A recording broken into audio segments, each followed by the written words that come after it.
deuxième partie sur la vidéo Phantom Knight, où là je vais parler des toolbox un peu plus précises et que vous n'allez pas toutes les jouer en même temps pour une raison simple qu'il n'y a pas 95 places dans votre main deck et 25 dans votre extra deck. Et donc après ça, je parlerai plus précisément de certaines loops et de choses assez importantes dans les decks et notamment dans Phantom Knight, je trouve, qui vont être les setups avec le deck qui vous permettent de gagner et les wincons, tout ça. Donc, je vais commencer par les toolbox qui sont bannis.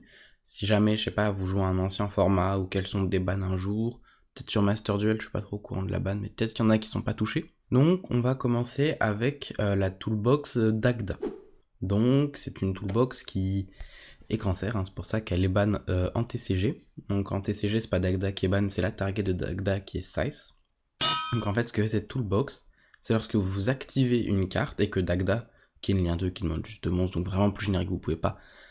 Et déjà sur le terrain, quand vous activez cet effet, Dagda va pouvoir set un monstre artefact depuis votre deck. Et en fait, il va set Size. Et Size, elle dit que, donc faux artefact en français, elle dit que si elle est détruite durant le tour de l'adversaire, eh bien, elle se réinvoque et l'adversaire a plus d'extra ce tour.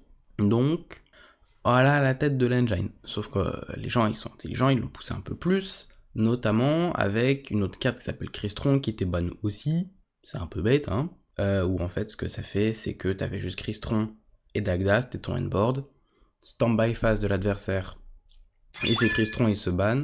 Chain Dagda, post size. Tu fais spé magicienne TG, target size, pop size, effet size se respect, effet size pour lock de l'extra, chain magicienne TG, donc pour éviter les imperms, ce genre de choses. Et hop, maintenant t'as Baron en plus. Donc c'est une engine qui existait. Il y a également une autre variante avec une autre carte ban, bien évidemment. C'est Verté Anaconda.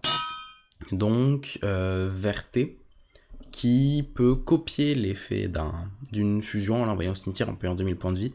Et on copiait la Destiny Fusion pour invoquer DPE et DPE pop size. Voilà, très très simple. Donc ça, c'était une première partie d'engine qui sont complètement bannis en TCG, qu'on reverra sûrement jamais. Verté, Crystron, ça, on les reverra sûrement jamais.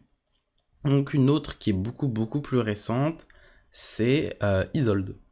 Donc il y avait une engine Isolde, notamment personnellement votre endboard.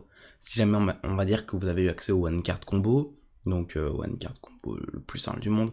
On va pas prendre l'exemple de one card combo puisque généralement ils font plus que le combo le plus simple, mais on va dire que vous avez accédé à Cherubini, donc en random level 3 plus en extend 3. Cherubini, vous allez envoyer Cyr au cimetière, enfin Graf Spécir, Bardiche, Cyr, Rospé Cherubini, et à ce moment-là en fait, vous faites Monsieur Bardiche est fait, t'envoies Cap, tu poses Brigandine, ça c'est normal, tu spé Brigandine et t'as Cap Tutobot, Spébot, et en fait là t'as deux guerriers. Du coup tu fais Isolde, et t'avais par exemple des FTK bizarres où tu faisais Kagemusha, ou alors la version la plus récurrente avec Mikanko, où tu fais envoie l'équipement Mikanko au cimetière, spé Renault le remonte, tu fais effet, tu remontes Renault, ça spé arrêt Mikanko, et en fait, Arrêt va tuto une magie d'équipement qui reçoit Mikanko au cimetière, mais surtout Renault il va dire que comme tu contrôles un guerrier feu, tu peux le spé de ta main et devient tuner. Et en fait ça fait soit Herald, soit Cupid Pitch. Donc si tu fais Herald, tu pouvais faire Apo à 3, plus derrière tu fais la magie rituelle, enfin tu tuto le monstre rituel Mikanko est fait, tu tuto la magie rapide Mikanko qui la spé de la main. Et comme ça, t'as, durant le tour de l'adversaire, t'as Fogblade que t'as posé avec bot. T'as Apo à 3. Et t'as la rituelle qui peut envoyer une magie, une magie d'équipement depuis ton deck au cimetière et l'équiper à quelqu'un qui est targetable. Enfin, c'est la magie rapide qui envoie la magie d'équipement et la rituelle l'équipe à quelqu'un. Donc en gros, ça t'aide contre la monstre, pour faire simple. Et en plus, derrière, t'as un petit peu de follow-up avec une magie d'équipement que t'as tuto avec Arrêt qui peut respire du sim, ou alors tu peux mettre un truc de protection. Donc, ça, c'est une première loop de l'engine. Vous voyez que rien que le fait de rajouter Isolde fait beaucoup de choses, sauf que t'as une autre version où en fait tu vas faire Cupid Pitch, tu vas profiter de Cupid Pitch, tu vas respect arrêt, Cupid Pitch, tu vas le passer level 5, comme ton tuner il est 1, tu peux l'augmenter ou baisser de 1 niveau, et hop, ça fait Borreload, une autre carte ban. Borreload Savage, faut pas invoquer Borreload tout de suite, parce qu'en fait sinon tu vas avoir des problèmes de... T'as pas de lien au sim, Cherubini et Isol sont sur le terrain, et en fait il me semble que tu fais Apo 2 into Apo 2 et puis tu fais Savage. Et en fait t'as Cupid Pitch au cimetière qui va te tuto Maniru Psychique. Et donc ça te fait pas mal de full up, surtout qu'Isol à l'invocation peut tuto par exemple Ekaï Lacéré. Et donc après t'as toujours bot cette Fogblade. Donc en fait c'était la loupe que moi j'utilisais quand je jouais encore Phantom Knight.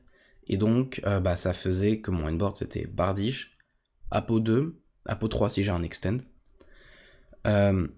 Savage à 2, et du coup 3100 points d'attaque, Fogblade, et j'ai littéralement tout le follow-up de mon deck en main. Donc c'est des engines sympas, mais ça n'existe plus. Donc on va parler des engines joués actuellement. Donc on va commencer avec la plus simple de toutes, les Brave Tokens. Donc les Brave Tokens, c'est vraiment super simple, c'est une magie normale, tout ce qui est de plus normal, qui dit invoque un token, place une magie continue depuis le deck, cette magie continue elle va soit tuto un équipement lorsqu'il y a une carte qui est invoquée, soit tuto un monstre qui mentionne jeton aventurier, l'équipement aussi, je précise, tu peux pas tuto ce que tu veux, sinon Kinda Broken, et tu dois défausser après avoir tuto le monstre. Elle a un effet de protection également de battle, des monstres équipés, mais ça on s'en fout un peu. Et donc notre monstre qu'on va tuto, en fait on a le choix entre deux, on va voir Enchantress qui a deux effets. Donc Enchantress elle peut soit se spé si elle contrôle le token, elle est level 3, c'est super cool, c'est un extend de fou, soit se bannir de la main au cimetière pour tuto la magie. Et pourquoi c'est trop bien? Parce que ça fait que déjà virtuellement on a 6 rites, tu rajoutes Full Burial, on a 7 rites, tu rajoutes peut-être des small words, mais bon là j'abuse, non, vraiment dans Phantom Knight t'as pas besoin d'en jouer autant, pour un truc très très simple en plus, c'est que t'as Cherubini qui envoie Enchantress au cimetière, comme elle est level 3, et elle est pas dark, elle est haut, c'est Enchantress du Temple de l'eau, je crois son nom entier, bon c'est assez logique du coup qu'elle soit pas dark, mais ça fait quoi qu'elle soit pas dark? Ça fait y a pas de beasted dessus, donc tu peux l'envoyer en cost au cible, la ban, et t'as accès à Rite tout le temps. Et l'autre target de la magie continue, c'est quoi? C'est Griffon, c'est une Omni Negate, et ça c'est trop trop bien. Genre tu tuto une Omni, hop là.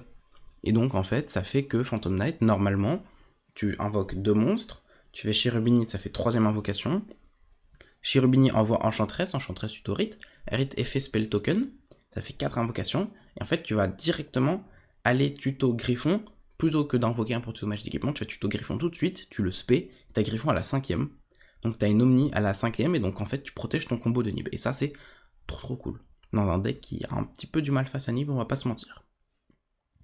Également l'équipement que tu tuto, il peut renvoyer un à la main, donc une carte de l'adversaire à la main, c'est vraiment cool dans des game states un petit peu compliqués, où t'as en mode les ressources c'est un peu compliqué, ou face à des decks comme Stun, parce que ça donne un vrai grind game, notamment que si l'équipement est envoyé au cimetière et que t'as le token, il se rééquipe.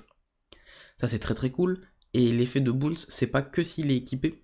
Enfin, faut savoir qu'en fait, tout est basé sur le jeton, qui est le jeton aventurier. Et donc en fait, l'équipement, s'il est envoyé au cimetière, il se rééquipe au jeton aventurier.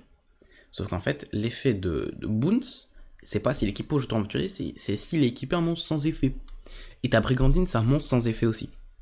Donc c'est une petite synergie qui peut être assez sympa de Boons, ou alors tout simplement si jamais vous n'avez pas besoin de discard d'autres équipements, notamment parce que voilà, vous avez fait Griffon avant, très très tôt pour protéger de votre Nib, mais en fait vous pouvez garder l'équipement et le mettre sur Apollousa, puisque la magie continue dit que la première fois qu'un monstre équipé est détruit par battle, il l'est pas.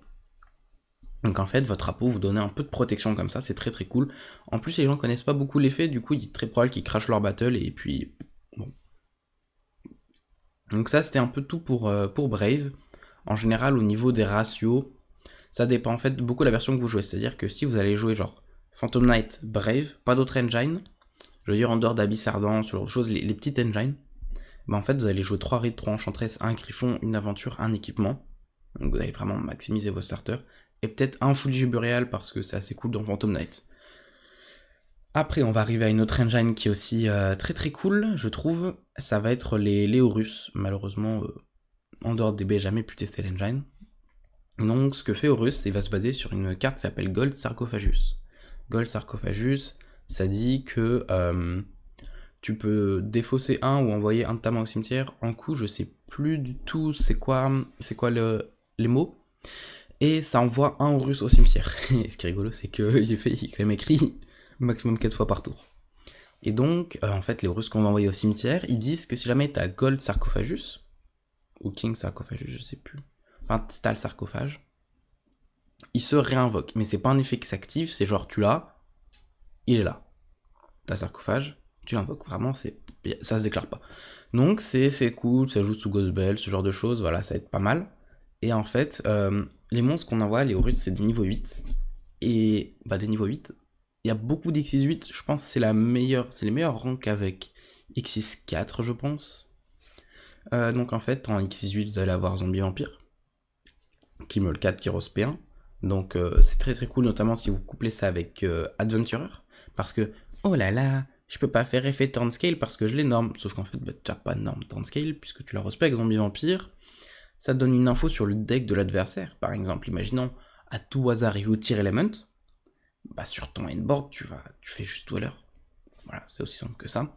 Donc c'est assez cool de ce point de vue-là.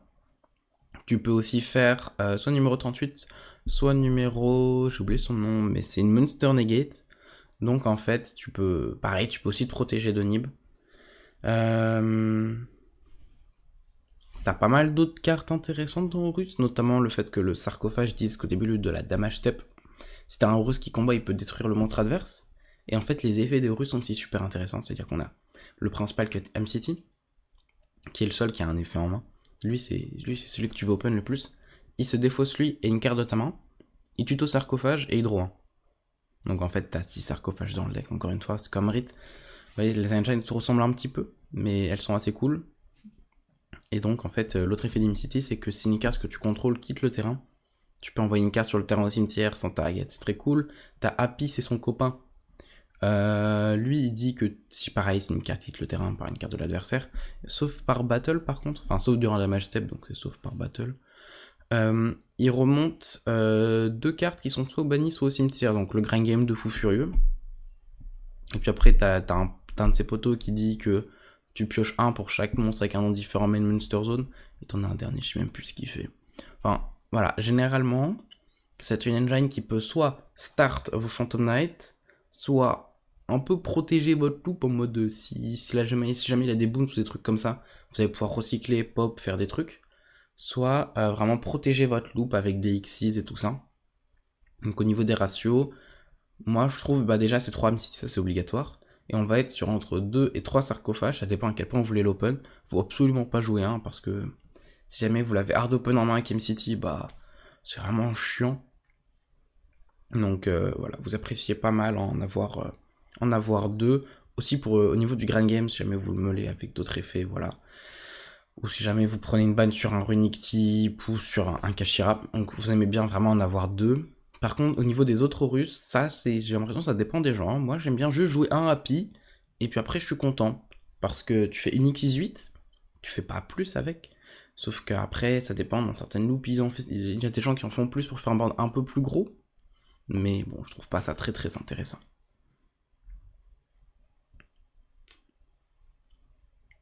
Ensuite, on va parler d'un autre package, c'est le package Zeus, donc c'est Zeus plus Sedafana.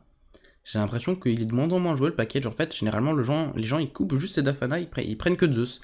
C'est une manière de le jouer. Bon, j'ai pas besoin d'expliquer beaucoup. Tu fais battle avec Breaksword, Sedafana, Zeus, et hop, t'as un Zeus 4 matériel. Voilà, c'est très très simple. Y a pas plus à dire. Je trouve ça vraiment cool. Faut avoir la place dans l'extra, donc généralement les gens coupent Sedafana parce que Zeus ça reste trop pratique. Surtout dans un deck comme Phantom Knight. On va parler d'un autre package très rapidement dans l'extra deck qui est mon package préféré. C'est Chevalier du Raid et Arc Rébellion. Vraiment, pour moi, c'est une raison de jouer Phantom Knight, c'est ces cartes-là, elles sont incroyables. Elles donnent trop de value au deck. En gros, on a Chevalier du Raid qui est une X6-4 qui demande 2 monstres ténèbres niveau 4. Sauf qu'en fait, on va pratiquement jamais l'invoquer comme ça. On va tout le temps faire Breaksword, effet pop, voilà, on invoque 2. Et la carte est toujours considérée comme un dragon XYZ, un chevalier fantôme et un Red Raptor. Donc je trouve ça assez cool. Et donc, en fait, son effet, c'est d'invoquer soit un chevalier fantôme, soit un Red Raptor, soit un dragon XYZ, qui a un rang de plus ou un rang de moins que lui. Du coup, je me dis déjà, ça peut être assez rigolo. Genre, si tu modifies le rang du monstre, tu peux peut-être genre invoquer genre un rang 12 comme ça. Mais bon, en fait, généralement, on va invoquer un rang 5 qui va s'appeler Arc Rébellion. Je viens de le présenter. Donc oui, il est très cool. Il est non destructible par des effets de cartes tant qu'il est invoqué par Xyz. Et en fait, il faut savoir que Chevalier du Raid détruit durant la prochaine end phase, donc passer là, celle du tour après les monstres que tu as invoqués par son effet. Sauf qu'en fait, c'est considéré comme une invocation Xyz. Donc, Arc Rébellion est non destructible par les effets de cartes. Du coup, il se fait pas péter par Chevalier du Raid, ça c'est cool. Également non destructible par effet de cartes, ça reste toujours très très sympa comme protection. Et derrière, son effet le plus intéressant, c'est que tu détaches un, il se passe quoi? Tu copies attaque de tous les autres monstres sur le terrain. Sauf qu'il a déjà 3000 de base. Et quand t'as déjà 3000 de base, si tu réfléchis, ça fait que si à 5000 en dehors du monstre que tu tapes, bah il y a létal. Parce que quand même une petite restriction, c'est qu'il y a que lui qui peut taper ce tour. Mais on l'a vu avec Matmec, une seule battle, wow, c'est largement suffisant pour OTK. Surtout surtout, c'est très très fort dans des game states où vous allez bait les interrupts. Vous allez pas détruire le board, vous allez juste bait les interrupts. Et puis ensuite, bah, pouf, et il est mort. Parce que dès que le monstre est non destructible par effet de carte, tout de suite ça reste compliqué de le gérer. Hein. Tu peux toujours bounce, faire des trucs, machin, dans tous les sens, mais ça arrive rarement. Donc bah là, et t'es mort. Voilà. Autre truc super intéressant, c'est qu'en fait, si il a un matos Xyz Ténèbres quand il fait l'effet. Donc bon, en gros, tu détaches pas le matos Xyz Ténèbres, il annule les effets de tous les autres monstres sur le terrain, genre la carte. Ils sont des on va faire des effets. Du coup, je trouve ça vraiment. La carte, je trouve vraiment sympa, c'est-à-dire que la moitié des games que vous allez gagner, c'est juste fait ce monstre et plus battle, et tu gagnes la game sur l'OTK. Si t'OTK pas avec Access, il y en a qui enlèvent même Access parce que la carte, en termes de win condition d'OTK, c'est quelque chose. Je vais parler également d'une autre petite engine que je trouve voilà, très moyenne, mais elle existe, hein, elle existe. Donc en fait, c'est une autre X65 que vous allez jouer, qui est aussi une target à cheval du raid. C'est la nouvelle X65 Red Raptor, puisque bah, le monstre peut spam un Red Raptor. Hein. C'est dans le one card combo Red Raptor, bah en fait tu fais chevalier du raid into X65, mais là en fait on va pas du tout faire le combo Red Raptor, on va tuto directement là, enfin on va même set la trappe Red Raptor depuis notre deck. Et donc pour faire simple, c'est un hot raid, donc ça peut néguer Dark Ruler, ça peut néguer pas mal de trucs. Donc peut-être à la place d'une IP sur certains endboards, des trucs comme ça, ou à la place d'un cauchemar, voilà, c'est une proposition. Ça demande une brique main, une place en plus dans l'extra, mais en soi, si tu joues déjà le package Chevalier du Raid, Arc Rébellion, si t'enlèves cauchemar pour mettre ça à la place, voilà.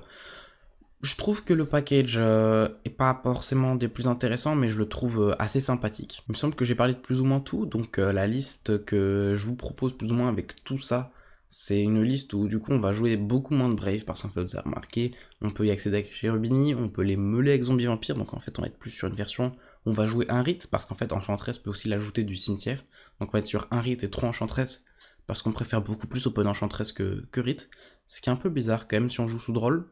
Mais bon, ça reste plus intéressant de toucher le monstre, notamment si jamais on se met enchantress, après on peut faire le deuxième effet de tuto rite ensuite. Donc voilà, elle apporte un certain grind qu'on n'a pas si jamais on open juste rite.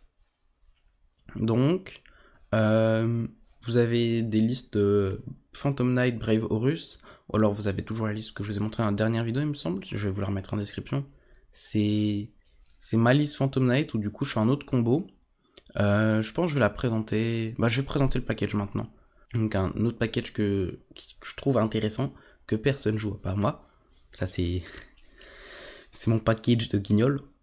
C'est Codebreaker. En fait, il dit que c'est une lien 2. Vraiment, tout le monde l'a déjà vu. Cette lien 2, à la base, elle est utilisée pour Out Bagushka parce que c'est la seule lien 2 du jeu générique qui a plus de battle, enfin plus d'attaque que la défense de Bagushka. Et donc, en fait, elle dit que si jamais elle est collier, elle peut spé, donc elle a une flèche en bas. Elle peut spé Code Virus Breaker depuis notre deck dans une zone pointée par un monstre. Donc en fait, on a besoin d'une autre zone pointée sur le terrain. Mais bon, déjà c'est un niveau 4, donc ça facilite les X64. Mais surtout, il y a une lien 3, qui a une zone là, une zone là, et une zone là dans mon sens. Mais du coup, vous, c'est dans l'autre sens là. qui fait le même effet, sauf qu'en fait, elle a le respect du cimetière, la lien 2 et le monstre. Du coup, si vous avez bien suivi, on peut respect encore 2, donc on peut passer de 2 monstres à une lien 2, une lien 3 et un monstre.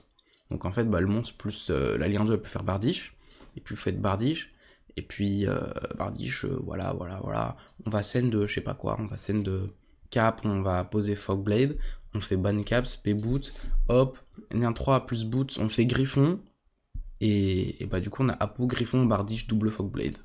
Et en plus ça, ce qui est trop cool, c'est que si jamais dans votre combo vous aviez un peu plus, vous pouvez full Fogblade et Griffon reset Fogblade.